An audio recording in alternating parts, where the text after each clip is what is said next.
Paulo de Tarso, em São Carlos, e hoje, dando continuidade aos estudos do Livro da Esperança, nós vamos falar do capítulo 74. Lembrando que o Livro da Esperança é ditado pelo Espírito Emmanuel e psicografado por Chico Xavier. Então, a gente vai fazer a leitura, primeiro do texto, e depois trazer algumas reflexões.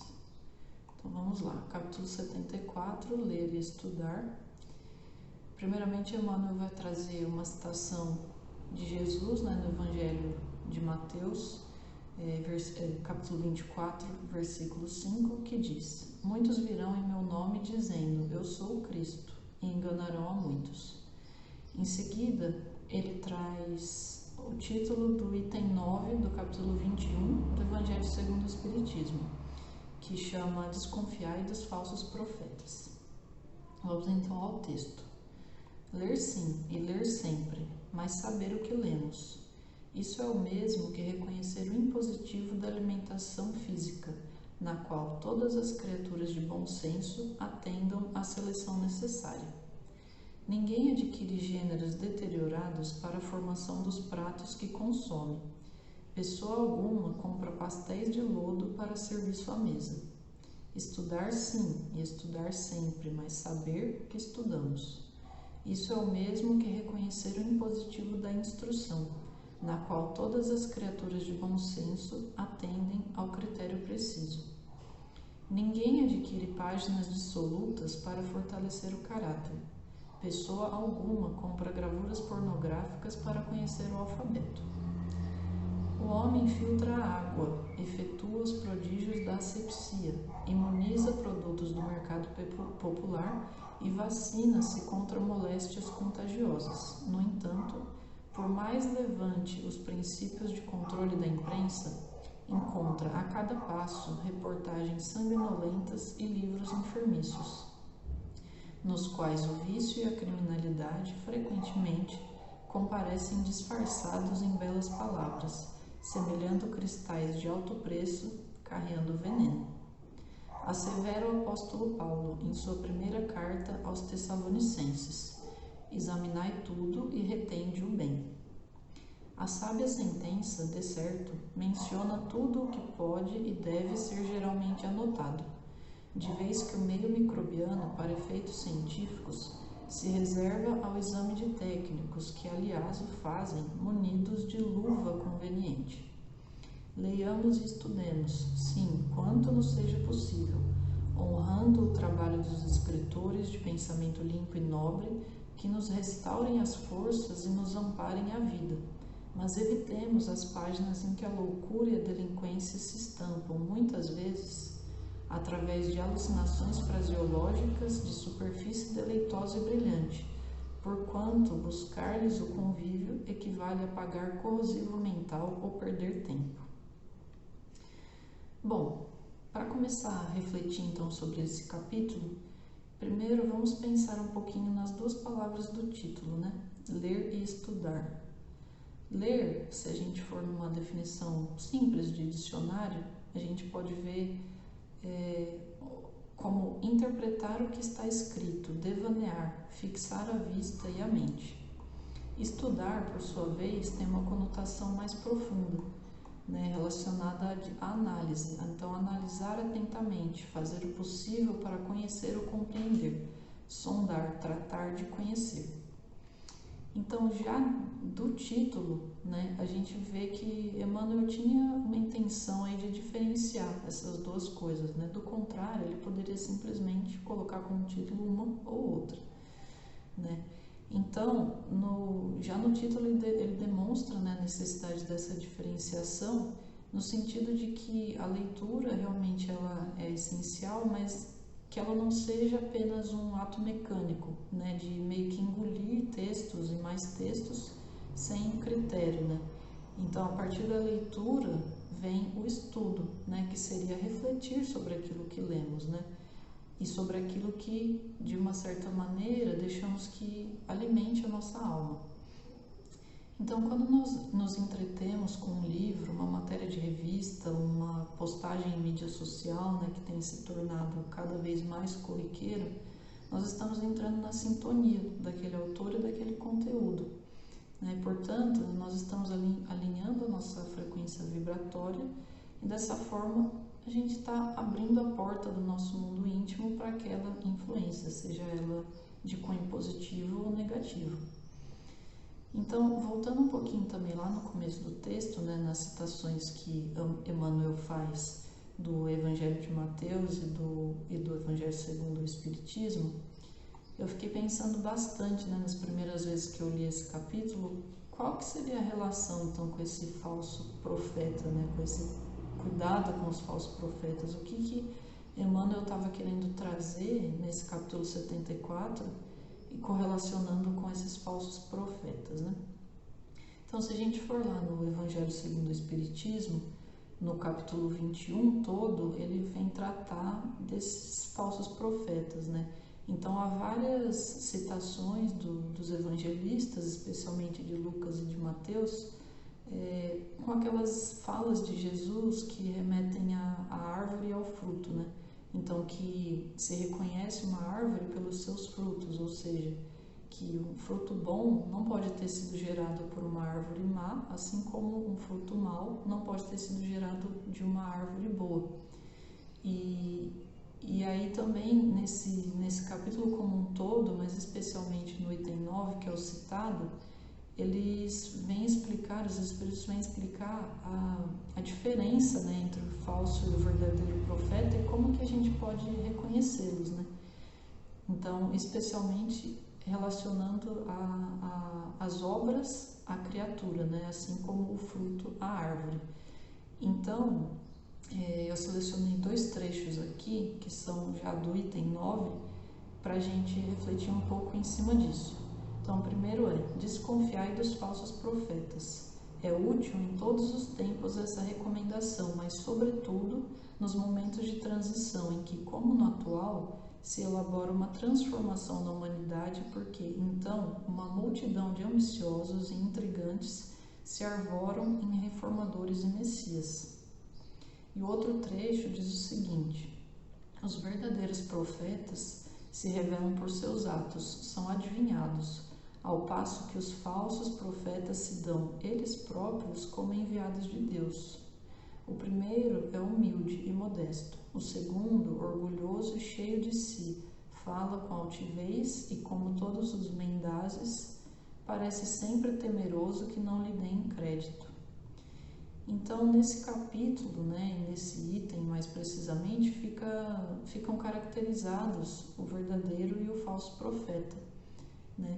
O primeiro é aquele que vem exercer, né, na plenitude possível à criatura humana as leis divinas, ou seja, o amor desinteressado, né, aquele amor que a gente pode até, de uma maneira bem simplista, né, definir como amor apesar de, e não o amor porque, né, que vem trazer em seus atos a humildade real, né, em seu grau mais elevado, enfim, que em toda a sua obra a gente observa as virtudes, né? E o segundo, o falso profeta, é aquele que prega interpretações distorcidas, né, e mesquinhas da lei divina, muitas vezes, se não todas, para atender aos seus objetivos egoístas, né, aos seus caprichos. E bom, o que isso tudo tem a ver com o capítulo 74 do Livro da Esperança? Pois bem, nós não estamos sujeitos, né, todo dia a inúmeras influências, né, que nos chegam de variadas formas, né, seja pelo jornal, seja por revistas, seja por notícias na TV, muito mais intensamente hoje pelas mídias sociais, né, no convívio com o próximo, com a família, no ambiente de trabalho.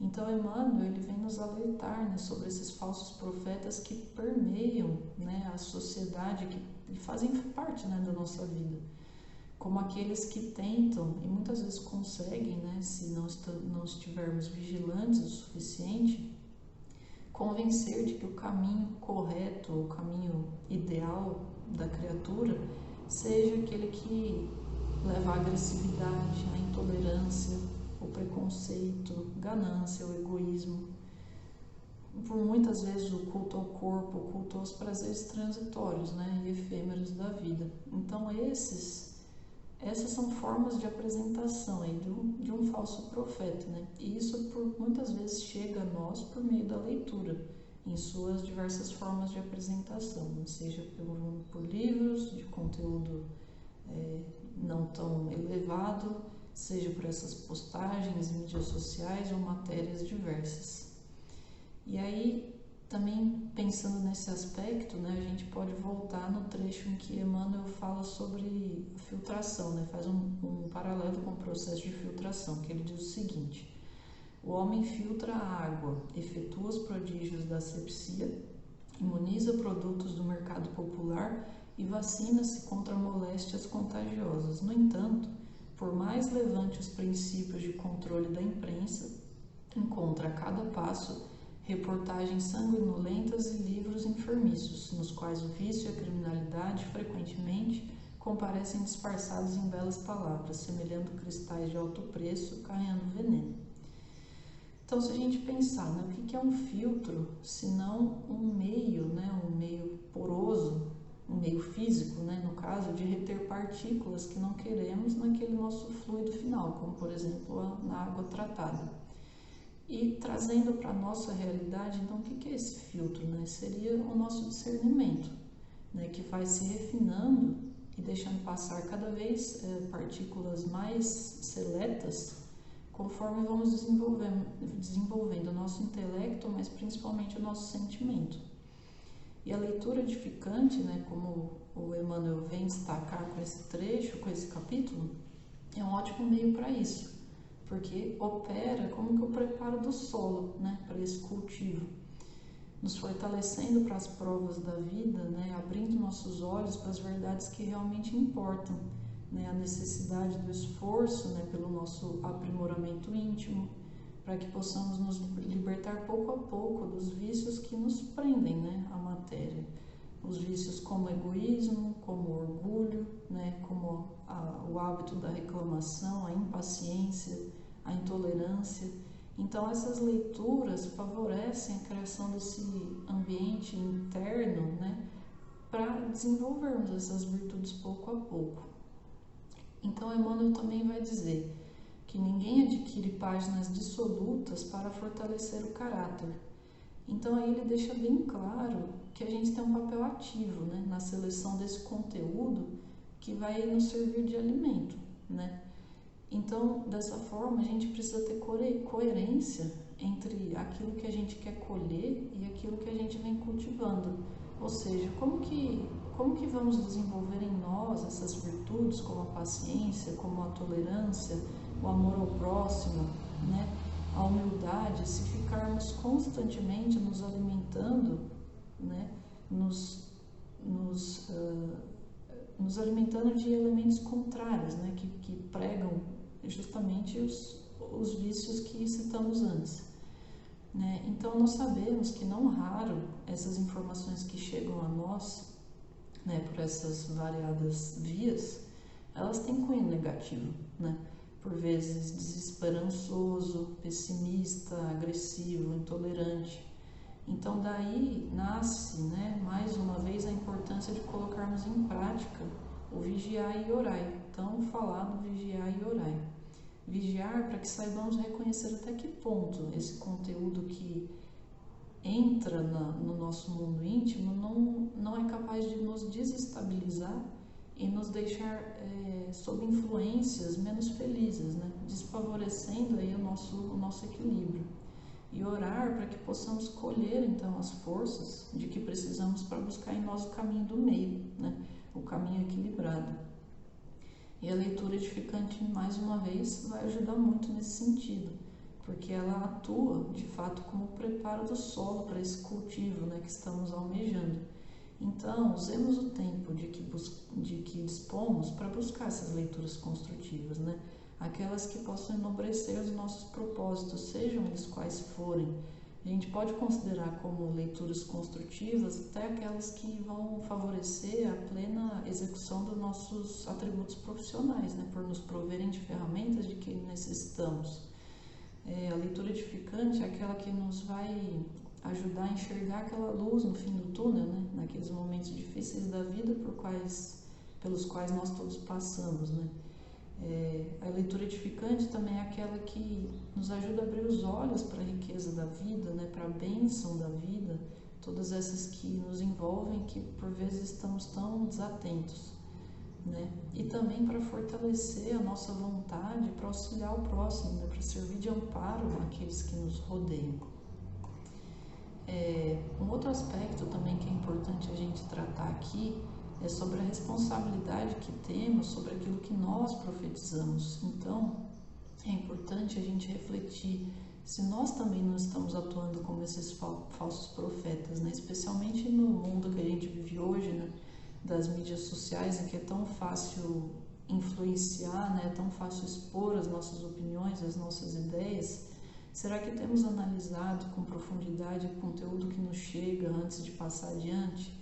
Né? Será que temos refletido sobre o impacto de passar certos conteúdos sem saber se aquilo realmente faz sentido, se aquilo é pertinente ao contexto que estamos vivendo hoje, se não foi um pouco distorcido, se não foi tirado do contexto original para, enfim, favorecer algumas ideias, algumas percepções.